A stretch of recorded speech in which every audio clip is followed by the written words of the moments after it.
안녕하세요. 저는 60세를 넘긴 할머니입니다. 제가 이 이야기를 나누게 된 이유는 결혼 후 남편과 아이가 없었고 아이를 갖는데 큰 어려움을 겪었기 때문입니다. 어렵게 얻은 아들은 몇 년을 기다려야 만날 수 있었고 그래서 더욱 소중하게 키우게 되었습니다. 지금 돌이켜보면 남편과 제가 아들을 그토록 조심스럽게 키운 것이 오히려 큰 실수가 아니었나 싶습니다. 하지만 그렇게 아들을 키웠고 그는 2년 전에 결혼했습니다. 남편은 은퇴 후 연금을 받고 있어서 생활에 큰 불편함은 없습니다. 아들이 결혼한다고 했을 때 정말 기뻤습니다. 그래서 결혼 전에 며느리를 집으로 초대했습니다.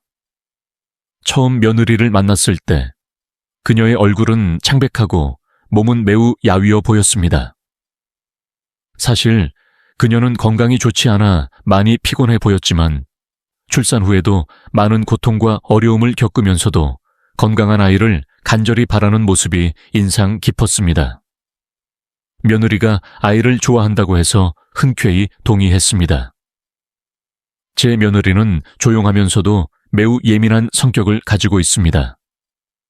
그녀는 우리 집에 도착했을 때 우리가 준비한 음식에 거의 손을 대지 않았으며 식욕이 없다고 말했습니다. 그리고 나는 이해하려고 노력했습니다. 사실 그 사람 기분이 별로 좋지 않은데 최근 무슨 일이 일어나고 있는 걸까요? 조선시대가 아니어서 먹기 불편하면 마음대로 하라고 하더라고요. 우리는 결혼했고 잘 지내고 있는 것 같아요. 우리는 특별한 가족 행사가 아닌 이상 아이들과 별로 접촉을 하지 않는 타입이어서 그런 것 같아요. 잘 살아서 언젠가는 임신을 하게 될 것이다. 너무 기쁘고 축하한다는 전화를 받았는데 아버님이 임신하셨다는 소식을 듣고 찾아와서 선물해 주셨을 때 너무 감사하고 기쁘고 더할 나위 없이 기뻤습니다. 음식을 도와줄 용돈도 많이 벌었고 우리는 바로 떠났습니다. 정말 아름다운데 며느리의 관심이 예민해서 나를 긴장하게 만들 수도 있겠다는 생각이 듭니다. 그래서 바로 나갔더니 아들이 따라와서 아이가 회복된 지 며칠도 안 됐는데 아이를 돌봐줄 수 있냐고 물었습니다. 우리는 묻습니다. 아니, 아기가 회복된 지 얼마나 됐나요? 아들은 며느리가 그동안 쌓아온 모든 것을 잃을까봐 매우 걱정한다고 말했습니다. 너무 일찍 낳은 것 같아서 며느리가 집에 있으면서 아이를 키울 수가 없어서 밤마다 찾아온다고 하더군요. 부모님이 일을 하셔서 아이를 돌볼 수가 없어서 엄마에게 아이를 돌봐줄 수 있냐고 물었더니 남편과 제가 생각해보자고 하더군요. 집에서도 의논했지만 남편이 심하게 반대했어요. 은퇴하고 여행도 다니고 그렇게 살고 싶다고 했으나 아이를 키우다가 몸이 아프지 않을까 걱정돼 거절했다고 하더군요.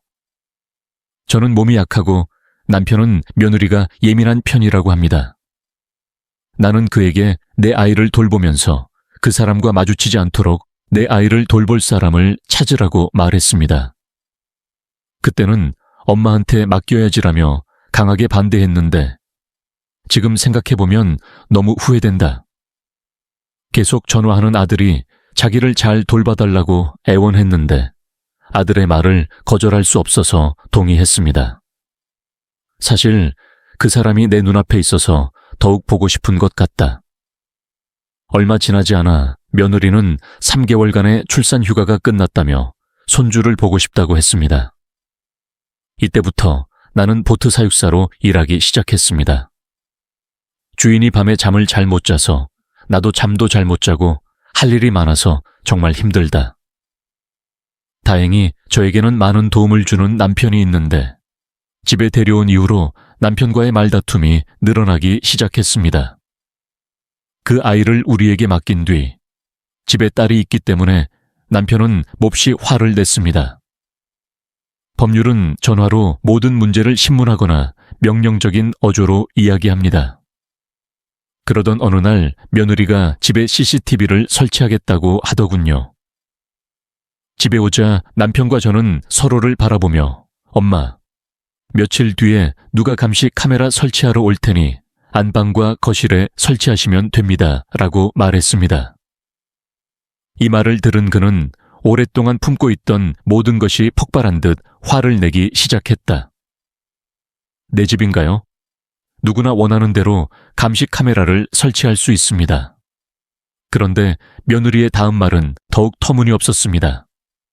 씨, 엄마가 내 말을 잘 듣지 않았는데 왜 화를 내셨는지 CCTV를 보며 아기의 상태를 설명하려고 했습니다. 그 말을 들은 남편은 화를 내며 이런 걸 어디서 배웠냐고 소리쳤다.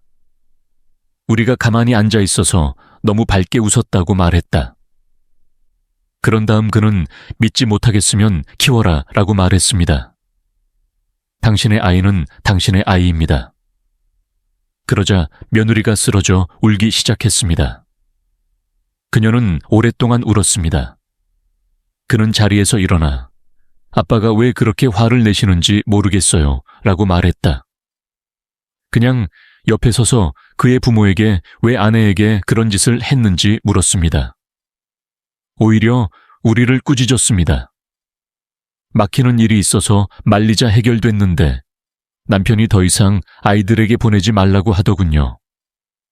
내게도 너무 힘든 시간이었다. 며느리도 예민한 편인 것 같아요. 직접 눈으로 보니 생각보다 훨씬 더 심했습니다. 주말에 며느리가 저희 집을 방문했을 경우 집에 먼지가 너무 많아 아이에게 해로울 것 같았습니다. 호흡기 시스템. 어머니는 제때 환기가 이루어지도록 하고 있습니다.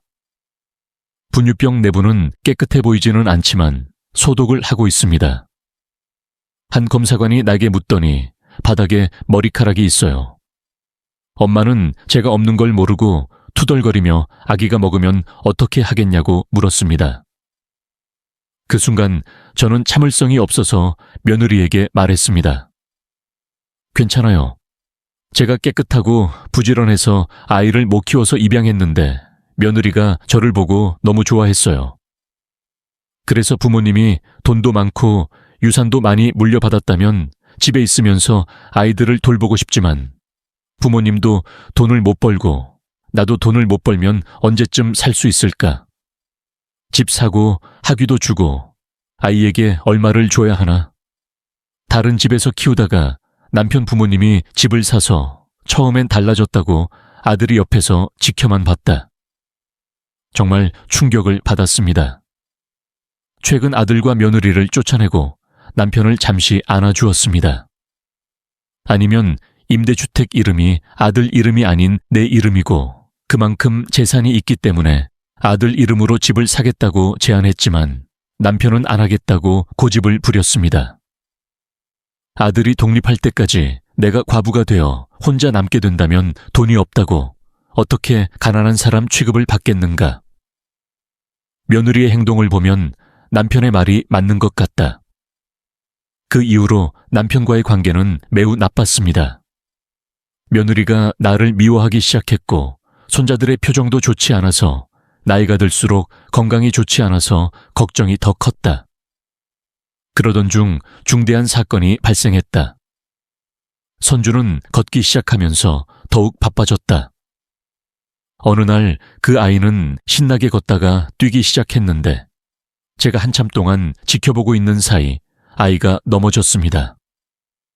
바닥에 있는 장난감에 이마를 부딪힌 것입니다. 아기는 많이 울었고 이마 전체에 피가 흘렀습니다. 남편과 나는 무엇을 해야 할지 모르겠습니다. 그런 다음 그를 병원으로 데려가 이마의 상처를 소독했습니다. 의사는 괜찮다고 했고 괜찮다고 하더군요. 많이 놀랐을 것 같아요. 남편과 저를 위로하던 중 나도 모르게 눈물이 나기 시작했습니다. 의사의 괜찮다는 말을 듣고 아들에게 전화해서 병원에 오라고 알렸습니다. 그 사람은 괜찮으니 너무 걱정하지 마세요. 얼마 후 집에 돌아오니 며느리와 아들도 방에 들어와 나와 남편은 쳐다보지도 않고 자고 있는 아이를 바라보았다. 며느리는 도대체 아이를 어떻게 키웠는지 내게 물었다. 그녀의 태도는 소박하고 눈은 파랗고 그녀를 대하는 태도는 가정부와 같습니다. 며느리는 저를 향해 이런 건 어디서 배웠느냐, 머리털을 버려라며 맹렬하게 꾸짖었습니다. 나는 머리를 뽑은 뒤 잠시 시선을 돌렸다. 순간 아이가 넘어지는데 아이는 넘어질 수 있고 자라야 넘어진다고 해서 며느리가 번개처럼 내 볼을 때려 귀가 막힌 것 같아 깜짝 놀랐다. 그리고 그녀는 내가 그 아이 옆에 있으면 안 된다고 말했습니다. 저 사람은 아이를 돌보는 사람이 아닌가? 아직도 충격을 받아서 멍이 들었는데 남편이 옆에서 딸을 때렸습니다. 시어머니도 같은 말을 했어요. 내 인생에서 당신 같은 여자를 본 적이 없어요. 남편은 저한테 그런 욕을 한 번도 안 하는 사람이에요. 며느리 아들에게 나가라고 했어요. 이제부터 아이를 보지 않고는 살 수 없으니까 당장 나가라고 혼났습니다. 그러던 중에 아들이 남편에게 질문을 했습니다. 왜 내 아내라고 나를 때렸는지 말로 표현할 수 없을 만큼 부끄럽고 굴욕적이다. 아이들을 키우는 것은 우리의 잘못입니다. 평소에 잘 마시지 않는 소주를 밤새도록 마셨습니다. 그리고 다음날 남편은 아이 없이 그냥 가보자. 며느리를 비난할 필요는 없다. 그런 이유인 것 같다고 말했다. 요즘은 집보다 가족이 더 많다며 아이를 제대로 키우지 못한 것도 물론이지만 공무원 생활을 하면서 죽도록 일한 것도 내 잘못이라고 생각한다고 말했다. 그러는 사이 아들은 돈 문제에 신경 쓰지 않고 저에게 전화를 걸어 아이를 어떻게 할 것인지 묻고이 미친 사람을 아이라고 불렀습니다. 지금까지 나는 아이들을 키웠다. 먼저 나와 내 남편이다. 큰돈 없이도 휴대폰을 끄고 가방을 싸지만 지금 가지고 있는 돈이면 미래를 살아갈 만큼 충분합니다. 아들이 자신이 살고 있는 집에 임대차 계약을 취소해달라고 요청했습니다. 급한 일이오니 최대한 빨리 떠나시기 바랍니다. 우리는 아들과 며느리 없이는 아무도 모르는 남해안 지역으로 이사하기로 결정했습니다. 알고 있으며 곧 그렇게 할 계획입니다. 우리는 아들이 살고 있는 집을 다른 사람에게 임대했습니다. 내가 이렇게 말하자 집주인은 무슨 일이 일어나고 있는지 매우 궁금해했습니다. 그 소년이 전화를 해서 소란이 일어났다. 얼마 후 며느리도 전화를 받지 않아 실수로 문자를 보냈습니다. 할 수 없었고 다시는 안 할 거고 대답을 안 해서 용서를 구했고 다음날 어머니가 이혼하겠다고 협박했어요. 한동안 돈 달라고 하기도 했고 확실히 화를 내서 전화를 꺼두고 며칠 뒤 전화번호도 바꿨고 이제 플러그인카 구입 계약을 하게 됐다. 소형 캠프를 이용했다. 둘이서 여행을 다니면서 조용히 살게 되지만 마음이 평안하지 않을수록 아들과 며느리에게 무슨 일이 일어났는지 알 수 없는 분노와 슬픔이 더 커집니다. 저기, 내 소중한 아이야. 키, 운정이 보고 싶고 때로는 선주가 보고 싶지만 모른 척한 아들이 딸에게 뺨을 맞았다는 생각에 마음을 내려놓고 후회를 지웠다. 남편, 나는 그 사람이다. 나는 내 아이에게 나쁜 교육을 시킨 것에 대해 죄책감을 갖고 있고 내 딸에 대해 분개하고 있습니다. 음악, 어떻게 해야 하나요? 그래서 저는 모든 것을 잊고 제 삶을 살아가려고 노력하고 있습니다. 불평할 수도 없고 마음을 놓을 수도 없습니다. 매일 밤 찌르레기 우는 소리가 내 하늘에 스며들게 하고 싶다. 아이를 잘못 키운 엄마가 눈물을 흘리며 쓴 글입니다. 이러한 이유로 한 가지 이야기를 더 말씀드리겠습니다. 나는 60세가 넘었고 흉악하든 아름답든 자식을 키우는 기쁨을 위해 평생을 살아왔고 이제는 평화로운 노년을 꿈꾸고 있다. 나는 내 모든 돈을 아이들을 돌보는 데 쏟아부었고 아이들을 대학에 보낸 후에는 노후 생활을 위해 저축을 시작했습니다. 비록 그곳에 살았지만 그동안 나는 삶에 매우 지쳤습니다. 어렸을 때부터 아이들과 함께 있었지만 다행히 사회생활에서 멀어진 적은 없었던 것 같아요. 처음에는 아이들을 위해서라면 모은 돈으로 고향에 조용한 집을 샀어요. 어머니를 보고 싶으면 어디든 가서 만나야 합니다. 엄마가 아프면 병원에 어떻게 가느냐고 묻자 답답해 그냥 여기 머물렀다. 조금은 안심한 그들은 남이 지은 시골집을 사서 어린 시절 친구가 살던 동네인 미스 사코에게 돌아갔다. 그곳에 살던 여자들은 이제 나이가 많아졌습니다. 이제 이방인 취급을 받을까봐 걱정되면서 따뜻하게 맞아줬지만 결혼할 때까지 부모님과 함께 살던 마을은 그대로 유지됐다. 인근 농부들은 시골 생활에 적응하고 있으며 자녀들 각자도 좋은 배우자를 만나 결혼을 하게 되었습니다. 엄마가 있으면 잘 살겠습니다. 자주 찾아오실 거예요. 누는 그냥 잘 살면 돼. 엄마가 알아서 할 테니까 걱정하지 마 라고 말했다. 나는 큰아들이 오랫동안 수도원에서 혼자 살고 있었다는 사실을 어머니에게 말해야 했습니다. 며느리는 며느리라서 멀리하고 자주 만나지 않아요.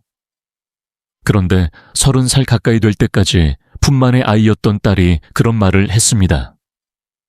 결혼까지 하루만 더. 전화로 울던 날이었습니다. 결혼하면 정말 힘든데 집안일이 끝도 없고 할 수가 없어요. 직장에도 제대로 가지 않고 딸을 돌보는 방식에 대해 불평도 하지 않습니다. 만약 아이가 있다면 더욱 힘들 것입니다. 나는 더 많은 일을 할 것이다. 잃을 게 너무 많다고 말해 조금은 위로가 됐다. 그러자 딸이 왜 그렇게 힘든지 물었지만 어머니는 왜 아이가 둘이냐고 물었습니다.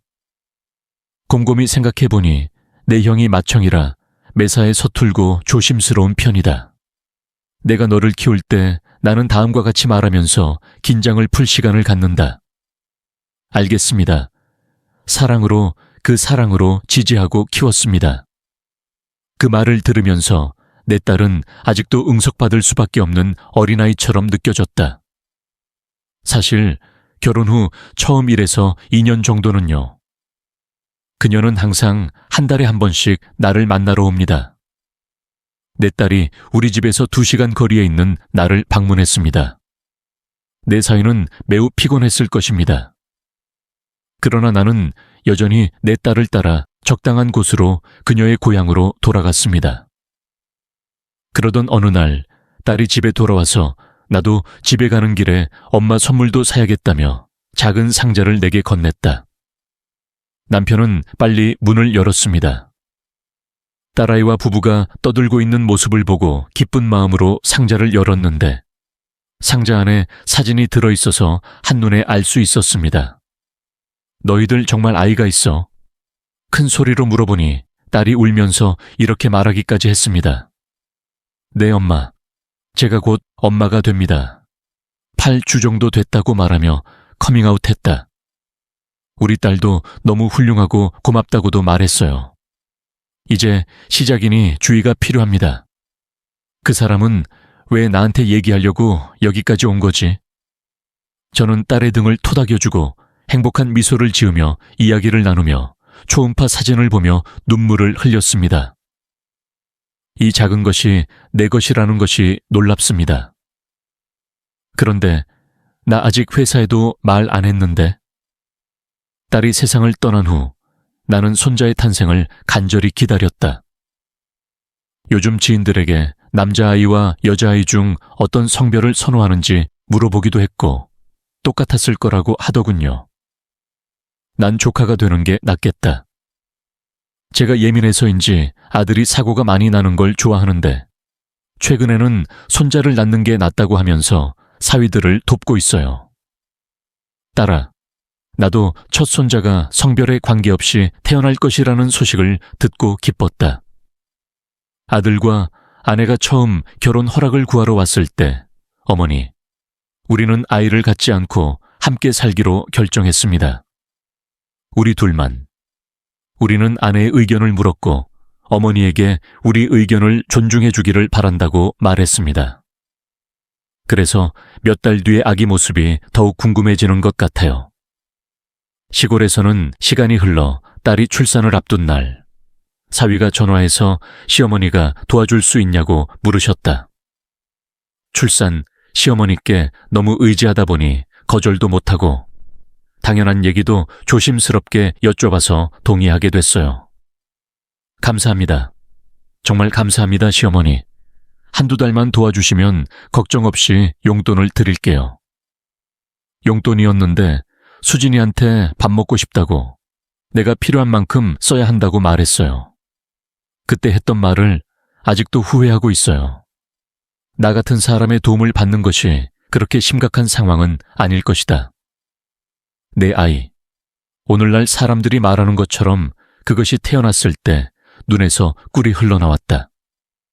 하지만 내 딸은 다르다. 밤낮으로 울어요. 예민한 아이는 도저히 참을 수 없는 일인 것 같아요.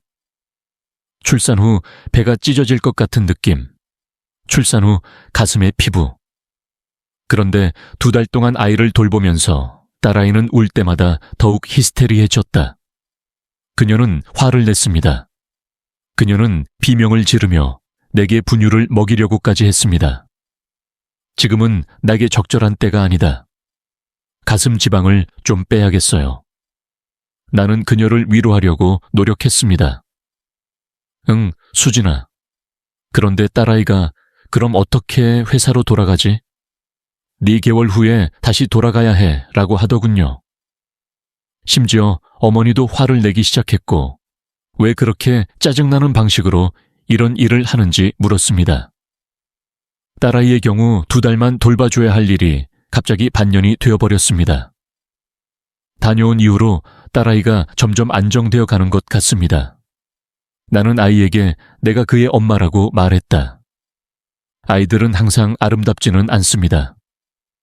물론 처음부터 그런 분들도 계시겠지만 처음에는 어색하고 낯설게 느껴지는 것이 당연합니다.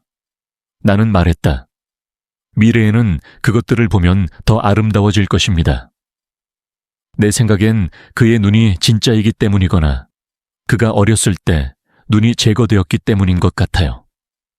코가 남편 코랑 똑 닮아서 정말 놀라고 좋아하기 시작했는데 제가 말하니까 내가 다른 회사로 복귀하기 전에 집으로 돌아갈 예정이라고 말하자 그녀는 눈물을 흘리며 엄마가 나가면 어떡하지? 둘이서 단둘이 있는 게 익숙하지 않다. 우리는 그렇지 않지만 회사에 가서 아기를 낳아야 할 것 같아요. 밤낮으로 아이들을 돌보며 딸의 사위를 섬기느라 너무 지쳤기 때문에 힘들면 할아버지 고향으로 돌아가라고 했습니다. 온통 화를 내며 퉁명스럽게 나를 쫓아냈다. 시어머니와 출장 중이었는데 또 울면서 화를 냈다.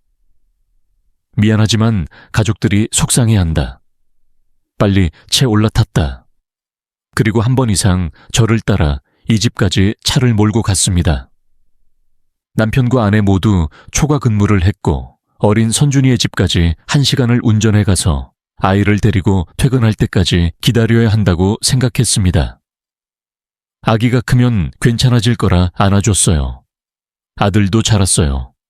조카도 친구들이 데리러 가는데 왜 유치원에만 있어야 해? 왜 늦게 와야 해? 라고 하더군요. 데리러 와. 나는 딸과 그 남편에게 불평했다. 직장을 그만두거나 아이를 돌봐줄 베이비시터를 구하라고 조언했지만 그들은 듣지 않았습니다. 주인이 5살이 된 것은 그가 거의 5살이 되어서야였습니다. 스레니아, 저는 일주일에 3번씩 딸의 고향을 왕복합니다. 그때는 내 인생을 사는 것입니다. 반면 딸과 사위는 내게 한 달에 230만 원 정도만 준다. 가스비와 맞먹고 손주들을 돌보는 일은 내게 맡겨라. 어느 날은 저를 앉혀놓고 엄마, 물어볼 게 있어요 라고 묻기도 했습니다. 결정하기 전에 제가 듣고 싶은 내용을 알려주십시오. 딸은 눈물을 흘리며 엄마, 우리 이렇게 계속할 수는 없어요. 그래서 유준이가 초등학교 입학할 때까지 키워서 우리가 내려와 볼 수 있도록 하라고 했어요. 그 사람은 주말에 있어요. 그때 나는 마치 무언가가 머리를 세게 치는 듯한 충격을 받았다고 느꼈습니다. 이제 그는 자신의 아이를 내게 맡기려 하고 있습니다. 이유는 내가 시골에 살고 있어 도시에 있는 아이를 데려가기 어렵기 때문이라고 합니다. 몇 번이고 집으로 데려다 주겠다고 이야기했지만 그는 부모가 자식을 직접 키워야 하니 이제 내게 걱정하지 말라고 했습니다. 그 말이 정말 놀라웠습니다. 돌이켜보면 우리는 삶의 모든 순간을 소중한 추억으로 채워주는 사람들에게 감사하는 마음을 가져야 합니다. 아이를 다른 사람의 입장에서 생각하며 행동에 옮기면 어떤 말을 하고 어떤 행동을 해야 할지 자연스럽게 깨닫게 됩니다. 이런 작은 실천 하나하나가 자녀가 건강하고 행복한 삶을 살아가는데 큰 기여를 할 것입니다. 가족을 위해 자신을 희생하거나 포기하는 것은 엄마로서 가장 숭고한 덕목으로 여겨집니다. 특히 남편보다 자식이 우선이 되어야 하고 마음이 여유롭고 따뜻할 때만이 양보와 희생이 가능해집니다. 하지만 그럼에도 불구하고 나 자신을 잃어서는 안 됩니다. 지금 이 순간 가장 중요한 것은 바로 나 자신이며 내게 소중한 사람은 내가 먼저 소중히 여기고 돌봐야 하는 존재임을 잊지 말아야 합니다.